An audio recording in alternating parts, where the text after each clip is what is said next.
Welcome to my video, especially to my instructor, Ma'am Farz Ibrahim, on this subject, Good Governance and Social Responsibility.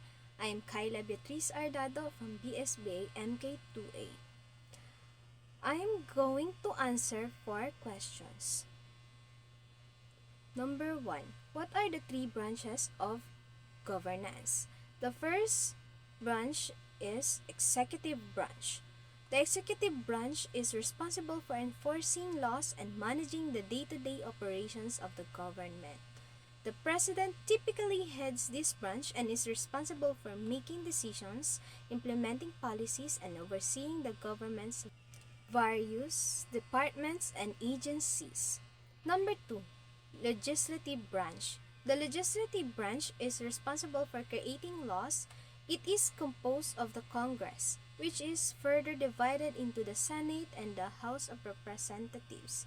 This branch has the authority to pass, amend, and repeal laws, as well as oversee the budget and finances of the government. The Senate shall be composed of 24 senators, and the House of Representatives shall be composed of not more than 250, 20% of whom must be party list representatives. While in United States, they have 100 senators, 2 from each state, and 435 representatives. Number 3. Judicial branch. The judicial branch interprets the laws and ensures that they are applied fairly and consistently. It is responsible for resolving legal disputes, upholding the Constitution, and checking the actions of the other branches to ensure they are in line with the law. Judicial power rests with the Supreme Court and the lower courts as established by law.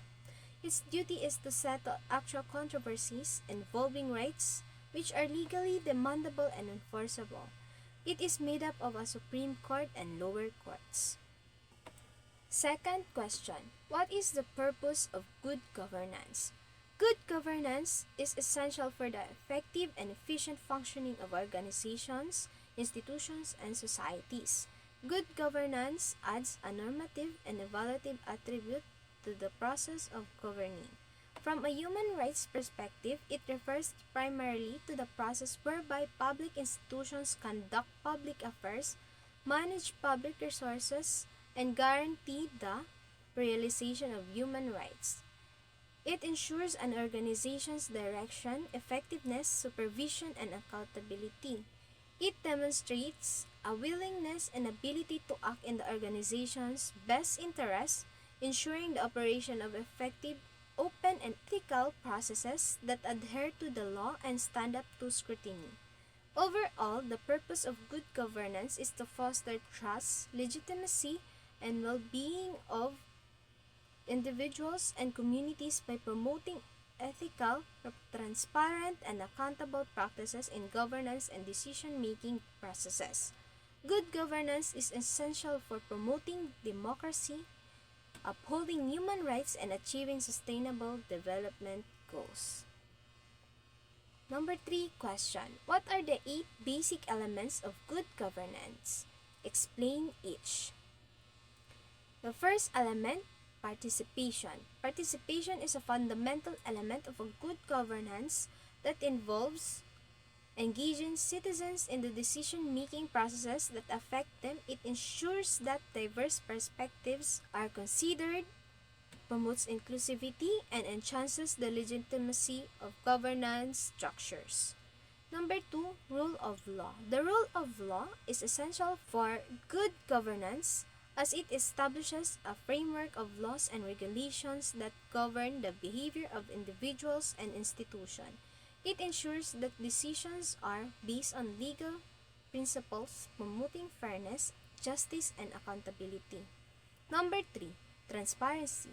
Transparency is a critical element of good governance that involves openness, accessibility, and accountability in decision-making processes. It requires clear communication, disclosure of information, and public scrutiny to build trust and credibility. Number 4, responsiveness. Responsiveness in governance refers to the ability of institutions to address the needs and concerns of citizens in a timely and effective manner. It involves listening to feedback, engaging with stakeholders, and adapting policies to meet changing circumstances. Number 5, consensus oriented. Consensus oriented emphasizes the importance of building broad-based agreements and collaborations among stakeholders. It involves seeking common ground, fostering dialogue, and promoting cooperation to achieve shared goals and objectives.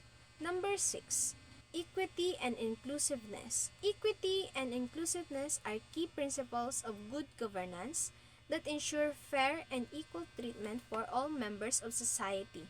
It involves addressing disparities, promoting diversity, and providing opportunities for marginalized groups to participate in decision-making processes. Number 7, effectiveness and efficiency. Good governance emphasizes the need for institutions to be effective and efficient in delivering services and achieving outcomes. It involves optimizing resources, reducing waste, and maximizing the impact of policies and programs. The last element, accountability.